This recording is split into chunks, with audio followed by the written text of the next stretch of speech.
Hello friends, welcome back to Lata creations. ఈరోజు మన ఛానల్లో హెల్దీ స్ట్రాబెర్రీ జ్యూస్ అండి. ఎసెన్స్ లేకుండా ఈజీగా ఇంట్లో ఉన్న వాటితో చేసుకోవచ్చు. స్ట్రాబెర్రీస్ ఉంటే చాలు. డ్రై ఫ్రూట్స్, బాదం, జీడిపప్పు, flax seeds, watermelon, pumpkin seeds, black grapes, white grapes రెండు తీసుకొని నానబెట్టుకోవాలి. శుభ్రంగా కడిగి నానబెట్టుకోవాలండి. ఓవర్ నైట్ అయినా నానబెట్టుకోవచ్చు, ఒక 1 అవర్ అయినా నానబెట్టుకోవచ్చు అండి. నేను మార్నింగ్ చేశాను, ఒక 1 అవర్ నానబెట్టాను లేవగానే. కొన్ని స్ట్రాబెర్రీస్ తీసుకోవాలి. వాటిని కూడా శుభ్రంగా వాష్ చేసుకొని దానికి ఉన్న బొడ్లు తీసేసుకోవాలి. ఇలా కడిగి మిక్సీ జార్లో వాటర్తోనే డ్రై ఫ్రూట్స్ వేసుకోవాలి, స్ట్రాబెర్రీస్ వేసుకోవాలి. వేసుకొని మన స్వీట్ తగినట్టు బెల్లం పౌడర్ వేసుకోవాలి. హెల్దీ అనుకున్నాం కదండి, హెల్దీగా చేసుకోవాలనుకుంటే బెల్లం వేసుకోవచ్చు.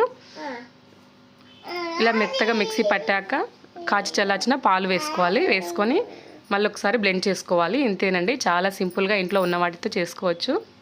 పిల్లలకు చాలా చాలా హెల్దీ అండి. వీక్లీ వన్స్ అయినా చేసి పెట్టచ్చు. Thank you for watching. Like చేయండి.